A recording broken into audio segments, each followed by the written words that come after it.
Vegetable idli எப்படி செய்யறது? Vegetable idli சாப்பிட்டா நம்ம உடலுக்கு கிடைக்கக்கூடிய நன்மைகள் என்ன? இதை பற்றி நம்ம இப்ப விரிவாக பார்க்கலாம். வெஜிடபிள் இட்லி செய்யணும் அப்படின்னா ஒரு 4 பேருக்கு செய்யணும்னா என்னென்ன பொருட்கள் வேணும் அப்படின்னு பாத்தீங்கன்னா, இட்லி மாவு 2 கப் அளவிற்கு எடுத்துங்க, கேரட் துருவியது ஒரு 1/4 கப் அளவிற்கு எடுத்துங்க, பீன்ஸ் நறுக்கியது ஒரு 1/4 கப் அளவிற்கு எடுத்துங்க, முட்டைக்கோஸ் நறுக்கியது ஒரு 1/4 கப் அளவிற்கு எடுத்துங்க, பச்சை மிளகாய் சின்ன சின்ன துண்டுகளாக 1 அல்லது 2 வந்து எடுத்துங்க, அதாவது ஒரு பச்சை மிளகாய் அல்லது 2 பச்சை மிளகாய் எடுத்துங்க, இஞ்சி துருவியது ஒரு மேஜர் கரண்டி அளவிற்கு எடுத்துங்க, கொத்தமல்லி இலைகள் சிறிதளவு எடுத்துங்க, உப்பு தேவையான அளவிற்கு எடுத்துங்க, எண்ணெய் ஒரு மேஜர் கரண்டி அளவிற்கு எடுத்துங்க, இன்னும் தேவைப்பட்டுச்சுன்னா விருப்பப்படி இன்னும் கொஞ்சம் கூடுதலாக கூட எண்ணெய் எடுத்துங்க. என்ன செய்யணும்னா, ஃபர்ஸ்ட் மாவை வந்து தயார் செய்யணும். இட்லி மாவை கெட்டியாகவோ அல்லது தடிப்பாகவோ இல்லாம சீரான பதத்திற்கு வந்து கலந்துருங்க. தேவையான அளவிற்கு உப்பையும் வந்து சேர்த்துருங்க. அதுக்கடுத்து பார்த்தீங்கன்னா காய்கறிகளை வந்து வதக்கணும். கொஞ்சோண்டு எண்ணெயை வந்து விட்டு கேரட், பீன்ஸ், முட்டைக்கோசு, பச்சை மிளகாய், இஞ்சி இதெல்லாம் சேர்த்து ஒரு 2 to 3 நிமிஷம் நல்லா வதக்குங்க. ஒரு மசாலா மாதிரி வந்து ரெடி பண்ணிக்கங்கன்னு வச்சுங்க. அதுக்கடுத்து வந்து காய்கறிகளை வந்து மாவுல வந்து கலக்கணும். நல்லா வதக்கி வச்சிருக்கக்கூடிய அந்த காய்கறிகளை மாவோட வந்து சேர்த்து நல்லா கலந்துருங்க. கொத்தமல்லி இலைகளை வந்து மேல வந்து தூவிடுங்க. ஸோ அதுக்கப்புறம் பார்த்தோம்னா இட்லியை வந்து ஆவியில வந்து வேக வைக்கணும். இட்லி தட்டுல லேசா எண்ணெயை வந்து தடவி ஒரு 10 to 12 நிமிஷம் வரைக்கும் ஆவியில இட்லியை வந்து வேக வச்சிருங்க. வெஜிடபிள் இட்லி வெந்ததுக்கு அப்புறம் தேவையான அளவிற்கு சட்னி அல்லது சாம்பாரோட வந்து சேர்த்து பரிமாறினீங்கன்னா டேஸ்டாகவும் இருக்கும், உடலுக்கு ஆரோக்கியத்தையும் வந்து கொடுக்கும். இதற்கு ஏற்ற சட்னி வகைகள்ல பாத்தீங்கன்னா தேங்காய் சட்னி, தக்காளி சட்னி, புதினா சட்னி, கார சாம்பார் இதுல ஏதாவது ஒண்ணு செஞ்சு சாப்பிட்டீங்கன்னா ரொம்ப ரொம்ப நல்லது. குழந்தைகளுக்கு பிடிச்ச மாதிரி காய்கறிகளை சின்ன சின்ன துண்டுகளா வந்து கட் பண்ணிங்க. ராகி மாவு, அப்புறம் பார்த்தோன்னா திணை மாவு இதையும் வந்து சேர்த்து வெஜிடபிள் இட்லியோட வந்து செய்யலாம். செஞ்சீங்கன்னா இன்னும் கூடுதலான சத்து உங்க உடலுக்கு கிடைக்கும். ரொம்ப மென்மையான உணவாகவும் இருக்கு, நார் சத்து நிறைஞ்சதாகவும் வந்து இட்லி. வெஜிடபிள் இட்லியை பொறுத்தவரை நம்ம உடலுக்கு நிறைய நன்மைகள் கொடுக்குது. முக்கியமா சொல்லணும்னா நார் சத்து இதுல அதிகமா இருக்கு. ஸோ கேரட், பீன்ஸ், முட்டைக்கோசு இது போன்ற காய்கறிகள் இருக்கிறதுனால செரிமானத்திற்கு உதவுது, நார் சத்துக்களையும் நிறைய நமக்கு கொடுத்துருது. அடுத்து பார்த்தோம் அப்படின்னா புளிச்ச மாவும் அதோட காய்கறிகளும் சேர்ந்து இருக்கிறதுனால பாக்டீரியாக்களை நல்ல பாக்டீரியாக்களை வளர செஞ்சு செரிமானத்தை வந்து மேம்படுத்துது. அடுத்து பார்த்தோம்னா கொழுப்பு குறைவாக இருக்கிறதுனாலே, கலோரி குறைவாக இருக்கிறதுனாலே உடல் எடையை கட்டுக்குள்ள வச்சுக்கிறதுக்கு உதவுது.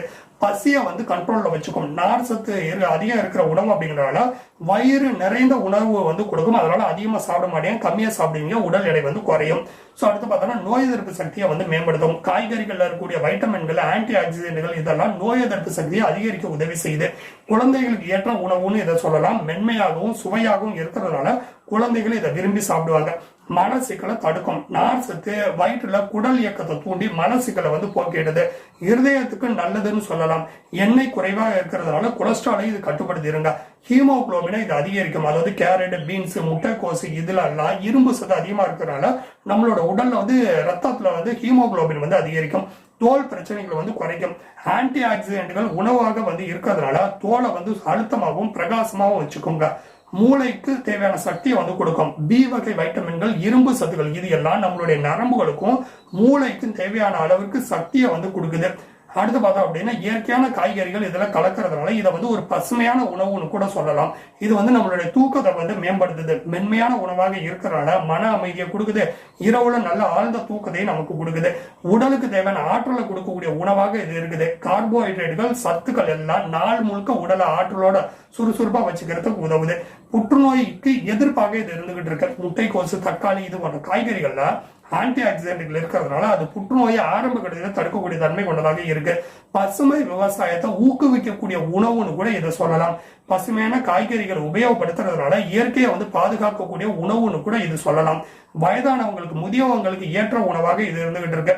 மென்மையான உணவாக இது இருக்கிறதுனால செரிமானம் கம்மியா வந்து இருக்கிறவங்க கூட தாராளமா சாப்பிடலாம். ஈஸியா அவங்களுக்கும் செரிமானம் கொடுத்துரும். மாதவிடாய்க்கு நன்மை வந்து பண்ணுது. காய்கறிகளோட சத்துக்கள் ஹார்மோன்களை சீராக வச்சுக்க உதவுது. அப்படிங்கிறதுனால மாதவிடாய் பிரச்சனைகள் இருக்கக்கூடிய சிக்கல் எல்லாம் சரியாகிடும். அடுத்து பார்த்தோம் அப்படின்னா கொழுப்பு குறைவாக இருக்கு. ஸோ சைவ உணவு, எண்ணெய் குறைவாக இருக்கிற உணவு இப்படி நிறைய சொல்லிட்டே போகலாம். ஸோ அதனால கொழுப்பு வந்து அதிகரிக்காது. தினசரி உணவாக இதை தாராளமா சாப்பிடலாம்.